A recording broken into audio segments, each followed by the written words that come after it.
कि जेड़ा मोदी है भारत दा वजीर आजम उन्हें कहते प्यो है अल्लाह ने कहते हैं तो मैं तो कोई मालूम कर गिनत जैन पहले तो ये दस पाकिस्तान किने बनाया दिरखाना ने। अच्छा ये दसो आ जेडी इट्टां ने किस चीज दी बनदियां पराली ਦੀਆਂ ਬਣਦੀਆਂ जी। जिस तरह शहबाज शरीफ पाकिस्तान दा वजीर आजम है इस वक्त जेड़ा नवाज शरीफ है वो की है ਉਹ ਤਾਂ ਚੱਲਾ ਕਾਰਤੂਸ ਹੈ। रहमतुल्लाहि व बरकातहू एक नवी वीडियो दे नाल हाज़िर खिदमत है। अगर वीडियो पसंद आवे तो इसनू लाइक और शेयर लाजमी कर दिता करो। अज वाली वीडियो थोड़ी हटके है, अज दोस्तों नू कोई चैलेंज नहीं करना बल्कि सवाल करने और उन्होंने उन्होंने उलट जवाब देने। अज दोस्तों नू सवाल करने भला की जवाब मिलते। तो यह दस कि मरियम नवाज कितने पैदा हुई? जिते सवाल नहीं पता। खाओ माँ कसम। जिस तरह शहबाज शरीफ पाकिस्तान का वजीर आजम है इस वक्त जेड़ा नवाज शरीफ है वो की है ਉਹ ਤਾਂ ਚੱਲਾ ਕਾਰਤੂਸ ਹੈ। तुम्हें दसना है कि शेख रशीद ने कितनी शादी की थी? रुको जरा सबर करो। 4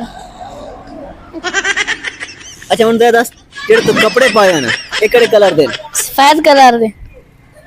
गुड जी आप साहब आज साहब तुसी गलत जवाब देना जेड़ा भी मैं तुहानू सवाल करना है। अच्छा पहला सवाल ये है कि पाकिस्तान किने बनाया? पाकिस्तान का 3 बारी बना खड़ा है।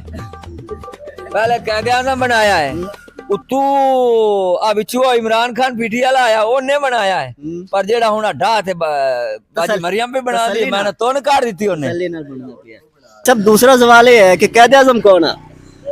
कैद आज़म आ साडे चाचे दा पोतरा एक तां कि और कोई भी क्या मोहम्मद अली जिन्ना थोड़ा पितरेरा। हां मेरे प्यो दा पुत्रेरा। प्यो दा पितरेरा। चाचा सवाल ये है कि जेड़ा मोदी है भारत दा वजीर आजम उन्हें कहते प्यो है अल्लाह ने कहते हैं तो मैं तो कोई मालूम कर गिनत जैन अरे ट्रम्प है उन्हें बड़े पुत्र दा नाम की है? गोमा या लुकमान है जे को सद्देन बस ठीक है। अच्छा पहले तो ये दस पाकिस्तान किने बनाया? दिरखाना ने। एक मिस्त्री साहब बैठे ने इन्हां नाल सवाल करने वाला के जवाब देंदे। मिस्त्री साहब हां जी इट्टां लाई आंदे ने जी। अच्छा ये दसो आ जेडी इट्टां ने किस चीज दी बनदियां? पराली ਦੀਆਂ ਬਣਦੀਆਂ जी। अच्छा आ जेड़ा रेता है ये किथों लियांदा ने? पहाड़ां तो।